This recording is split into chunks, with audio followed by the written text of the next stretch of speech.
Town হলে বিস্ফোরক বার্তা, কাঁথির ছেলে মুখ্যমন্ত্রী হচ্ছে শিশির অধিকারীর মন্তব্যে তুঙ্গে রাজনৈতিক উত্তাপ, জল্পনায় সরগরম। পূর্ব মেদিনীপুর জেলার দক্ষিণ কাঁথি বিধানসভা কেন্দ্রের কাঁথি পৌরসভার অন্তর্গত কাঁথি টাউন হলে মঙ্গলবার কার্যত রাজনৈতিক উত্তেজনার কেন্দ্রবিন্দুতে পরিণত হয়। এক জনসভায় বক্তব্য রাখতে গিয়ে কাঁথি লোকসভার প্রাক্তন সাংসদ ও প্রাক্তন কেন্দ্রীয় মন্ত্রী শিশির কুমার অধিকারী এমন এক মন্তব্য করেন যা মুহূর্তের মধ্যে ছড়িয়ে পড়ে রাজনৈতিক মহলে।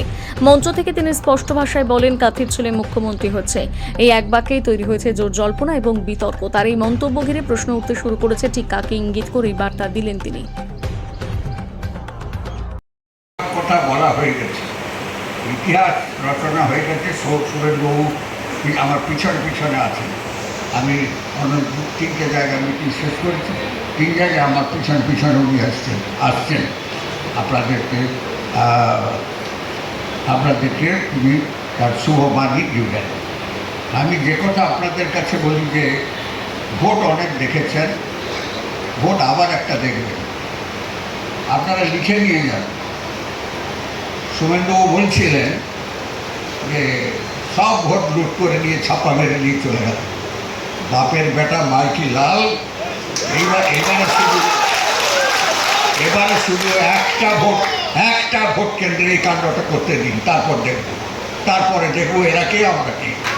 আমি আপনাদের কাছে বলি, মোদীজির নেতৃত্বে, অমিত শাহজির নেতৃত্বে ভারতবর্ষের এই প্রথম পশ্চিমবাংলায় 200-র উপরে সিট জিতে ভারতীয় জনতা পার্টি আপনার পশ্চিমবাংলায় যাবে।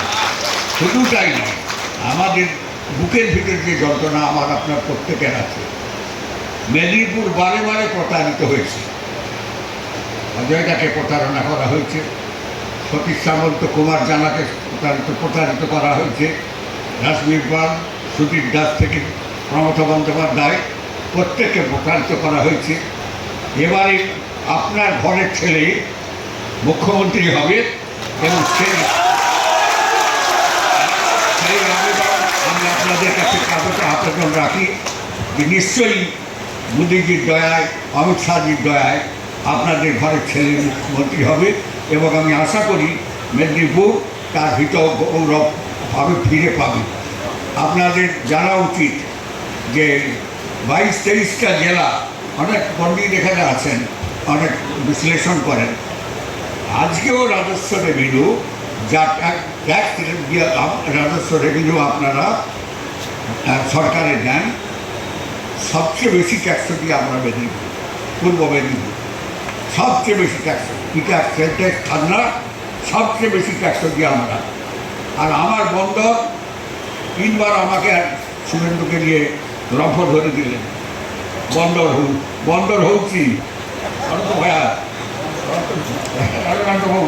বন্দর হচ্ছি, একটু বন্দর হচ্ছি আর বন্দর নেই।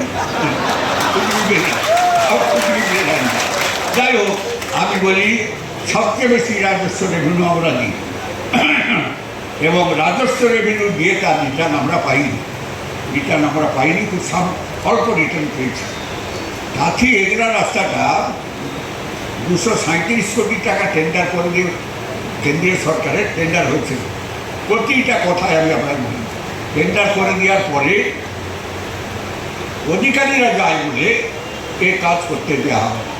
কেশবপুরায় প্ল্যান্ট বসে গেল, অধিকারীদের জন্য এই রাস্তা হবে না, বন্ধ। পরবর্তীকালে আমি যখন ঘেরাঘেরি করি তখন বাধ্য হয়ে সামান্য টাকা খরচা করে ওই এগরা বেলদা রাস্তা থেকে রিপেয়ার করা হয়েছে। আমাদের এমএলএ ছিল তখন সমরে, একবারে ভীষণ বিদ্রোহ করে আমাকে বলতে আমরা কাকে আঁকবো।